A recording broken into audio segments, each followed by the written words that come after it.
And, just thinking as you were talking, I was just, I wonder if people would start to hire based on their number. We're looking for a person in this role in the company. Gee, we really need a number 2, or we really need a number 8, you know? I you wonder know, if so when I was, this is a long time ago, and this is when I first started studying this as a manager, and I read this book called First Break All the Rules. Yeah.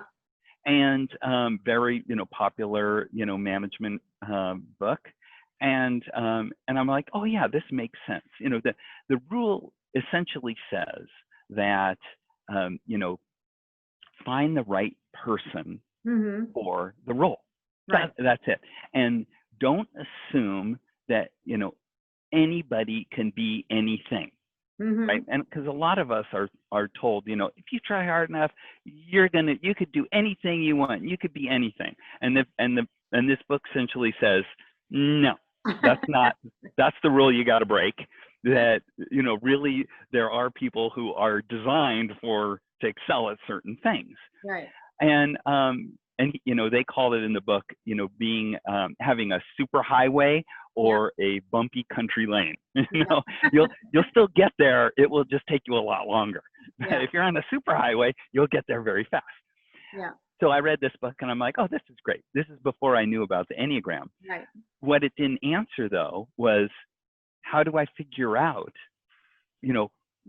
who has that super highway that will get you there the fastest. Right. And when I understood the Enneagram, that's when I understood, this is a framework for understanding everybody's superhighway. Right. The thing that they are going to excel at. Right. And that way, if you understand that, then, you can put them in that role. They will do well. They'll be happy, and you'll just have a good fit. Yeah. Yeah. And for me, I got to say, I can start. And now I'm very new at it, of course, but now I can sometimes recognize, their behavior and attune it to the Enneagram and what the number might be. And if I don't, I have a book and I look it up and I say, okay, that would be it. And that's how you respond to that person, kind of thing. Right. So exactly. that's why I just, I'm becoming more and more of a big fan of it, just because I can see now how it improves the workplace communications, your relationships, whether you're at work or you're at home, right? Yes, absolutely. Because you've been using it a long time, so. Yeah, and you illustrate another really good point, is that, certain types are drawn to certain roles. So, type 2s love to help people. So they're drawn to roles where they can, continuously help people. And, so you'll find them in service roles, nurses, teachers, things like that.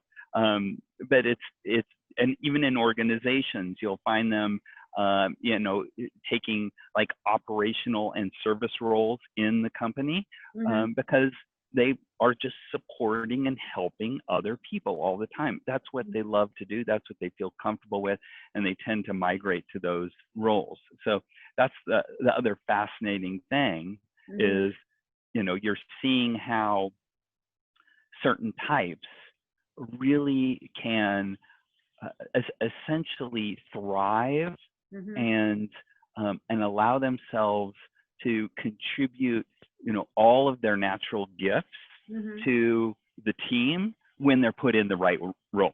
Right, right.